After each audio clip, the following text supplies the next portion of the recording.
I have just a few brief moments with you. And so what I want to do is my best to touch upon what I believe are some prescriptions so that you can be happy and healthy. And I'm going to look at three different parts of the human being. The first is the mind and the way in which we think. The second is the heart. And the third is the body and the way in which we act. So I'm going to take these three parts and I'm going to talk about how we can be healthy in each of these three elements of the human body, of the human self. The first is the mind. A person cannot be healthy and happy unless they manage the way in which they think. One of the most important things to the happiness of a human being is it has to do with what a person focuses on. So there is this concept that I focus on and I repeat many times because it's very, very powerful. And that is that whatever you focus on, it will grow.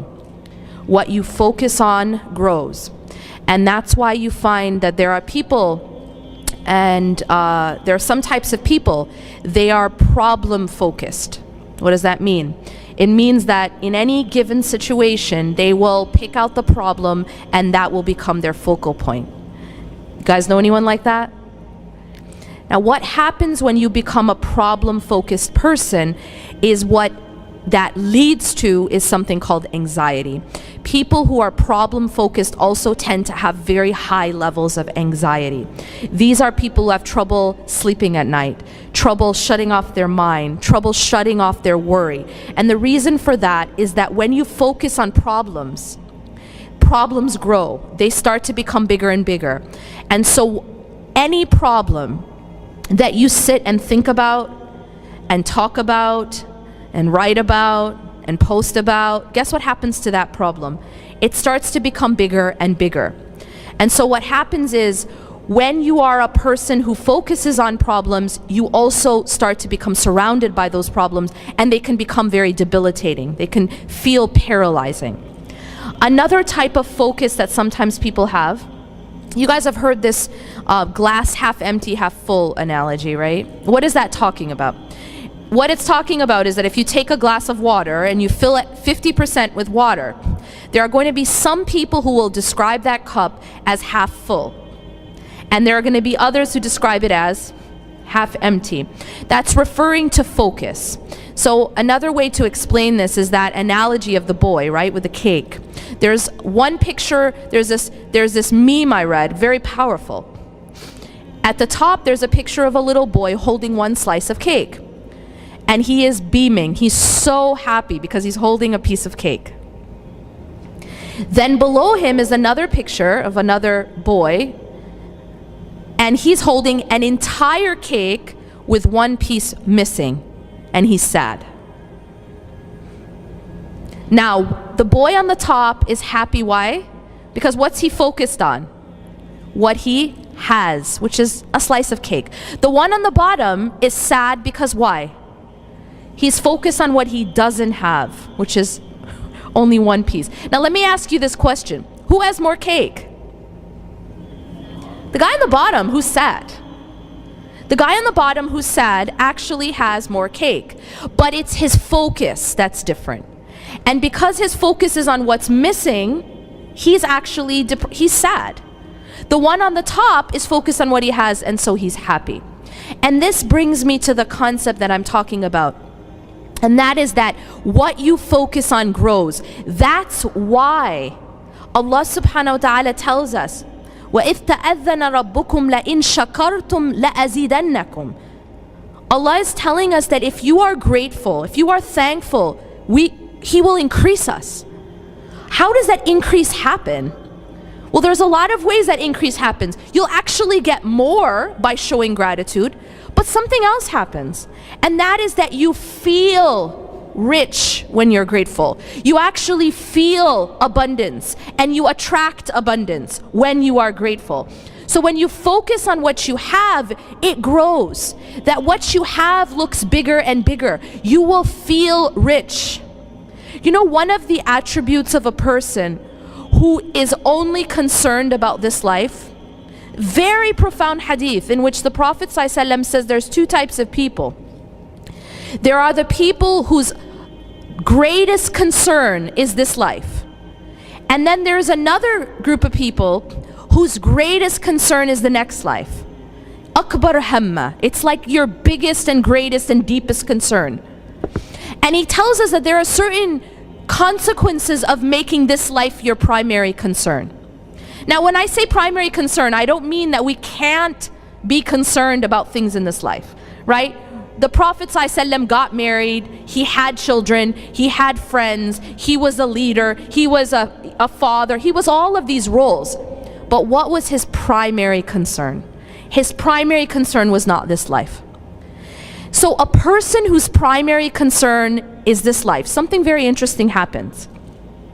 One of the consequences of making this life your primary concern is that the Prophet ﷺ says something very interesting. He says, جَعَلَ الْفَقْرُ بَيْنَ عَيْنَيْهِ, that poverty is put between their eyes.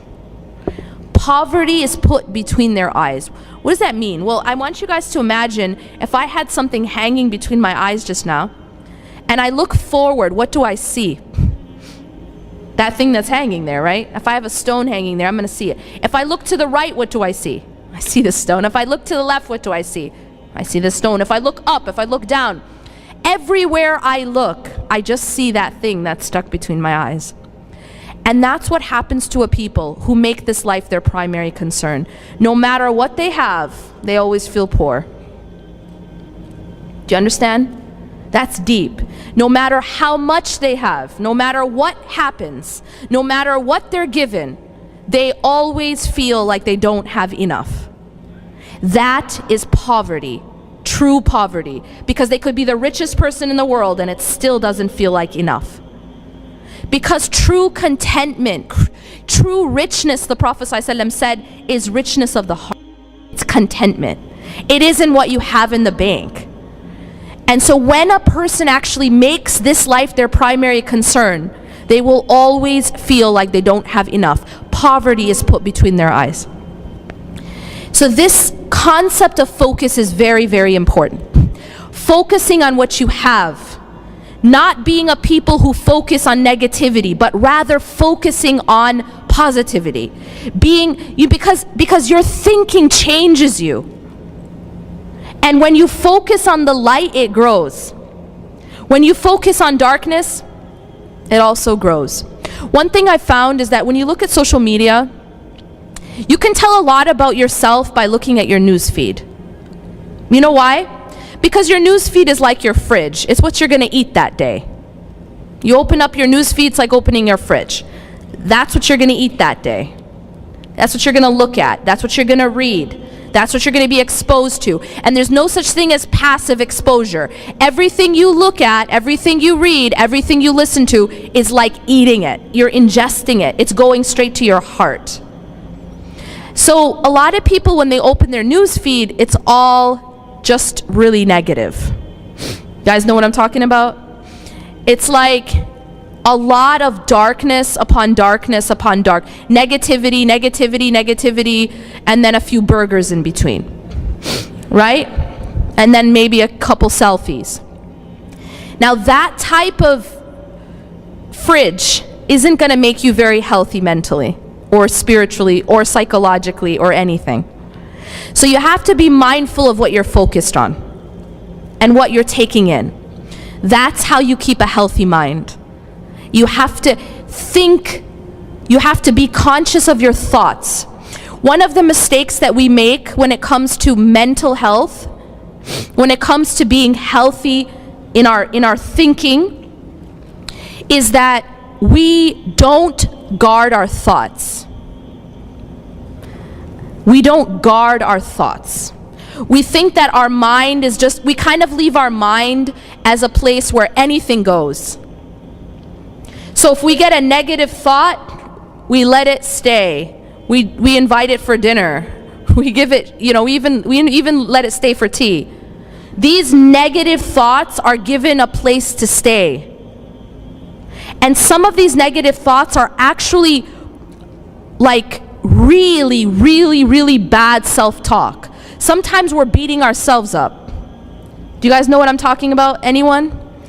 If you took that negative talk, that negative self-talk, for example, oh my God, I'm so worthless, or I'm so stupid, or I'm so ugly, or I'm so fat, or I'm so useless, or whatever words you say to yourself, or I'm a failure, or whatever it is.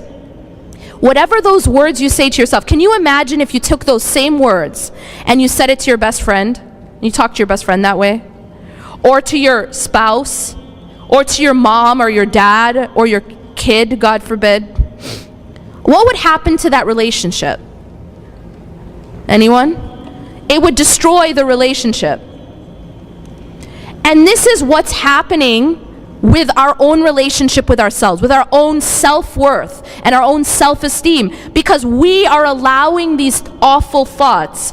We are allowing this awful self-talk that we would never speak that way to someone else, but we do it on a daily basis sometimes. We have to guard our thoughts.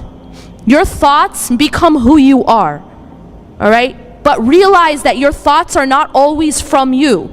Sometimes a thought is from shaitan. Don't let it stay there. And definitely don't invite it for dinner, and then dessert, and then tea. Like, you just feed it. You allow it to stay there. When you have a negative thought, don't allow it to stay in your mind. Negative thoughts should be replaced with positive ones. And when you have a fear, one of the best ways to deal with a fearful thought, is to make dua about that which you're afraid of, and then let it go.